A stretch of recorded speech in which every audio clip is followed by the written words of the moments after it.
Madame, Messieurs, c'est un réel plaisir pour moi de vous retrouver tous, mais également toutes éparpillées et partout dans la montagneuse ville de l'Ikessi, mais aussi dans les encablures de cette ville.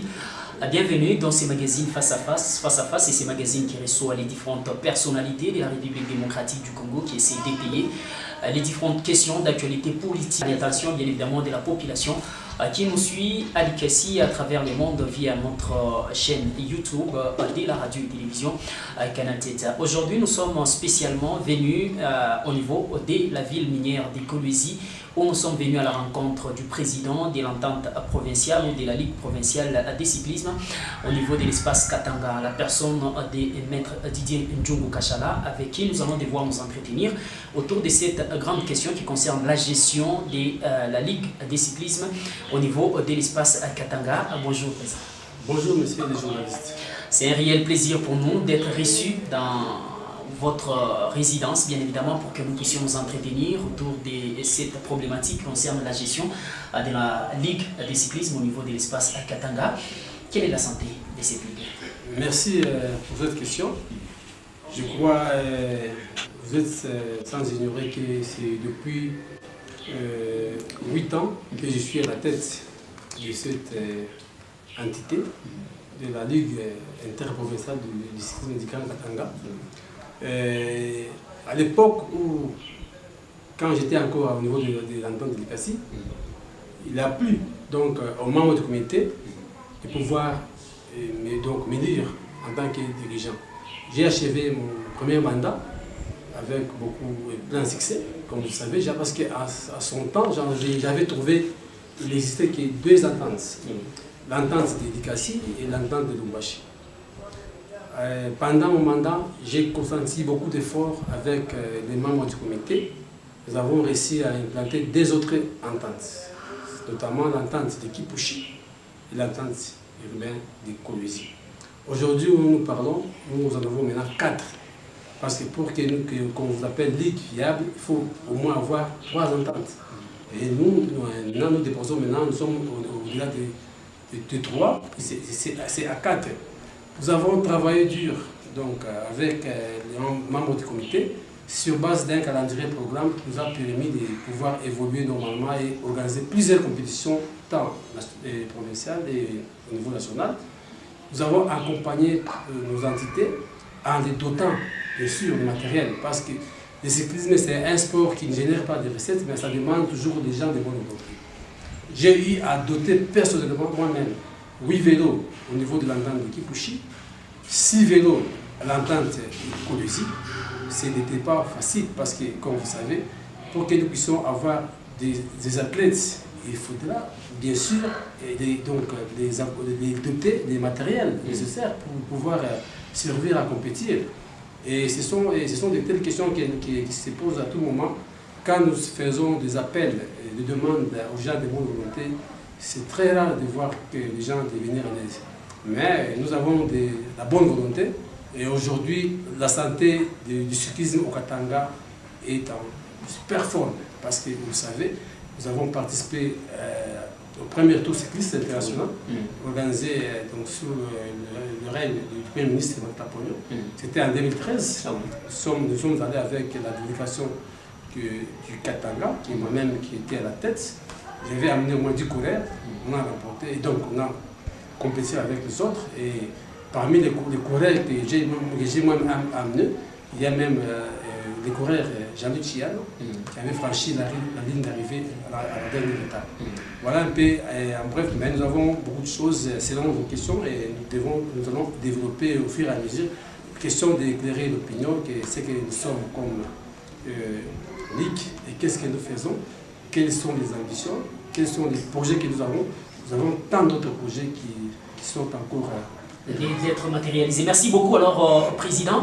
Après avoir connu ou être élevé, bien évidemment, au rang des présidents de la Ligue provinciale de cyclisme au niveau de l'espace Katanga, vous êtes assigné plusieurs objectifs. À ces jours, 8 ans après, quels sont les objectifs atteints à mi-parcours et les objectifs à atteindre peut-être selon les perspectives d'avenir? Merci encore pour cette question. Nous avons tant d'objectifs, comme vous venez de le souligner. D'abord, il était question aussi comme vous savez, il y a beaucoup de dirigeants qui ne maîtrisaient pas même des textes. On a commencé par organiser plusieurs séances de séminaires. Aujourd'hui, au jour où je vous parle, donc le 9 mars, dans la ville montagnaise, il y aura un séminaire de mise à niveau. Il y aura 3 orateurs qui vont animer. D'ailleurs, nous avons, je ne sais pas si vous en citez quelqu'un, c'est notamment le 3e vice-président de la fédération, en la personne de Jean-Pierre Mbaya, qui va animer donc, sur l'organisation du cyclisme et les spécificités des règlements en RDC, suivi de Marc Arthur Kikoni, que vous connaissez tous, qui est mon secrétaire. Deuxième thème sera basé sur la préparation technique d'une course et les différents types de courses, avec comme orateur Émile Ndaï et Roger Chian. Le 3e thème, pour terminer, ça sera animé par M. Guillaume Canadi. Lui va devoir parler sur la couverture d'une course et le rendu du papier. Alors, comme vous savez, c'est une problématique que nous avons avec nos dirigeants, surtout au niveau des entités. Ils ne maîtrisent pas beaucoup d'entre eux les textes. Alors, ces séminaires, ça va permettre des échanges auxquels on aura peut-être à échanger et à écarter beaucoup des zones d'ombre, question de mettre chacun à un niveau compétitif, si on peut le dire. Parce que, comme vous savez, on ne peut pas évoluer sans texte. Il y a le cyclisme, c'est une discipline qui évolue. Il y a des textes qui régissent donc, cette discipline. Nous devons à tout prix mais le mettre à la disposition des différents donc, dirigeants ainsi que les ententes pour qu'eux aussi, à leur tour, puissent aussi le partager, de faire large diffusion au niveau des entités. Merci beaucoup. Alors, est-ce que vous pouvez énumérer les quelques objectifs que vous vous êtes assignés et les objectifs qui sont déjà atteints? Bon, les objectifs déjà atteints, ils sont nombreux. C'est vraiment, si je peux les énumérer ici, nous pouvons peut-être même passer largement des temps impartis. Mais je peux déjà vous dire que, en tout cas, la Ligue, il y a de quoi se féliciter parce que nous avons beaucoup réalisé. Beaucoup de choses qu'on a réalisées pendant notre règne. Il y a beaucoup de choses. Là, je vous dis, d'abord, au niveau de la RDC, nous avons des commissaires fédéraux, notamment Émile Ndaï. Il avait d'ailleurs obtenu son diplôme avec 89%, suivi de Marc Arthur Kikoni. Ce sont des commissaires qui sont reconnus officiellement. Ils doivent officialiser une course et superviser. Ça, c'est le 1. C'est au niveau de notre ligue. Il y a notamment l'entraîneur adjoint national qui est de notre ligue, c'est la personne de Roger Chian. Il a suivi une formation en Afrique du Sud pendant 2 mois. Et au moment où je vous parle, il est parmi les meilleurs coachs cotés au niveau du cyclisme en RDC. À ces jours, dites-nous, Président, parce qu'aux côtés des prouesses réalisées, il y a aussi des faiblesses. Quelles sont les difficultés auxquelles vous êtes confrontés en tant que président de ces pays? Il y a beaucoup de difficultés, notamment, comme je vous ai dit, par manque de matériel, par manque de sponsors. Donc, nous pouvons aussi les énumérer. Ce sont des difficultés qui nous mettent aussi en difficulté de pouvoir évoluer. Parce que, comme vous savez, il manque aussi de matériel. Au niveau de Kipouchi, ils ont recruté au moins 16 coureurs. Au moment où je vous parle, ils ont au moins 8 vélos. Or, il y a d'autres coureurs qui en manquent. Donc, nous avons, lors de la dernière réunion présidée à Lombashi, on a un peu réfléchi et raisonné de pouvoir toquer à la porte à d'autres entreprises qui pouvaient quand même nous venir en aide et que dès que nous avons le matériel, nous pouvons le dispatcher, nous pouvons le distribuer. Nous pouvons donc réunir au moins 80 coureurs d'ici 2020 si sera possible avec l'appui de nos partenaires. J'ai la foi et c'est ça le travail que nous sommes en train de faire pour que nous puissions quand même réaliser un bon nombre de athlètes qui sont de rendre un peu plus via la viabilité de notre discipline et que ça puisse aller de l'avant et que les dirigeants puissent sentir qu'au niveau du Grand Katanga, il y a des dirigeants qui sont capables de tout faire, qui sont capables d'initier des projets pour que nous puissions évoluer au fait. Dites-nous, Président, ces jours, la discipline dite cyclisme, bien évidemment au niveau de la République démocratique du Congo, dans votre ligue, est-ce une discipline rentable ou bien une discipline juste des loisirs? Je l'ai dit au début là. Non, la discipline, donc le cyclisme, c'est un sport des riches. Mais chez nous, ici au Congo, c'est pratiqué par les pauvres. Donc c'est-à-dire, c'est une discipline qui ne génère pas de recettes. Ce sont des athlètes qui vont vers la population. Donc, mais pourquoi ne pas renverser la tendance? Non, nous pratiquons sur les artères. Ce n'est pas comme au foot, là il y a un terrain qui est déjà de clôturer, les gens payent. On ne peut pas demander, si nous voulons que les gens puissent venir et que les gens puissent venir voir et payer, quels sont les mécanismes? C'est difficile. Alors c'est une discipline que l'État, c'est comme d'ailleurs, je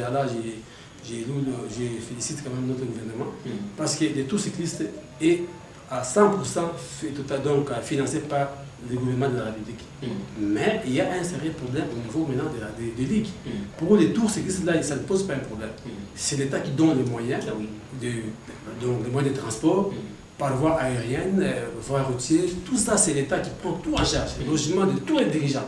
Imaginez-vous, on a visité au moins 16 pays et que la République a pris en charge les athlètes. Oui, les athlètes, les dirigeants, tout le monde. C'est quelque chose que nous devons quand même jouer.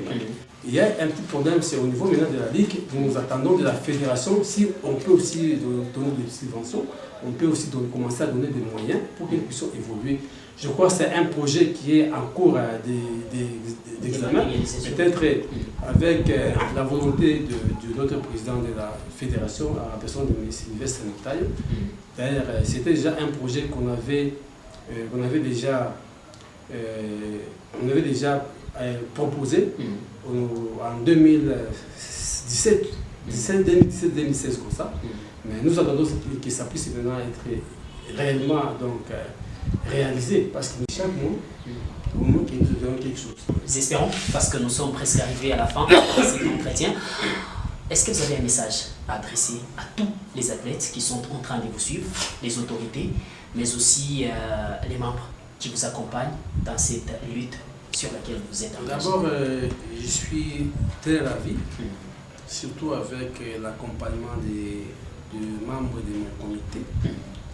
Ils sont à tout moment disponibles de pouvoir nous accompagner à chaque moment où j'organise une réunion, que ce soit à Kolwezi, que ce soit à Lubumbashi, que ce soit à Likasi, ils sont toujours disponibles. Même à Kibushi, on est là. Donc, c'est-à-dire, nous marchons ensemble avec un seul objectif. Un seul objectif de manière que nous puissions atterrir ensemble. S'il y a des choses qui boitent, s'il y a des choses qui compliquent, chacun doit tirer sa responsabilité. Il n'appartient pas au président qui non, c'est le président qui a failli à sa mission, non. Donc la faute, soit la défaite est partagée. Au coureur cycliste, d'abord c'est la discipline. Parce que nous, chez nous, on ne tolère pas les indisciplinés. Nous avons eu à sanctionner plusieurs coureurs cyclistes. Maintenant, les choses vont normalement. Il y a de la discipline à tout niveau, que ce soit à Kolwezi, à Lubumbashi, à Kipushi, partout là-bas, il y a de la discipline. Parce que nous devons évoluer quand même. Nous sommes dans un pays responsable, dans un pays où il y a des lois. Nous devons respecter nous-mêmes nos propres lois pour que les autres puissent aussi emboîter les pas. On ne peut pas être là, vous-même. On vous dit que s'il y a les drapeaux dont on est en train de se lever, il faut s'arrêter, mais vous, en tant que fils du pays, vous répondez. Là, non. C'est pour dire que nous devons quand même nous-mêmes respecter nos règlements, que nous initions nous-mêmes, nous élaborons nous-mêmes. Il y a des règlements intérieurs, des ententes, les règlements intérieurs de la Ligue. Nous devons les respecter. Donc, pour que nous puissions aller tous ensemble et redynamiser notre discipline, nous devons travailler la main dans la main. C'est-à-dire nous devons travailler dans la synergie pour que nous puissions ensemble réussir. Et les gens qui viennent, d'ailleurs, des gens qui nous suivent des pas ou des là, puissent voir quand même qu'il y a quand même des responsables. Il y a une discipline qui est organisée au niveau de la RDC, c'est le cyclisme. Voilà un peu en bref. Je vous dis sincèrement merci d'avoir accepté notre invitation, que nous puissions échanger autour du fonctionnement et de l'organisation de votre tata. C'est moi qui vous remercie. Merci.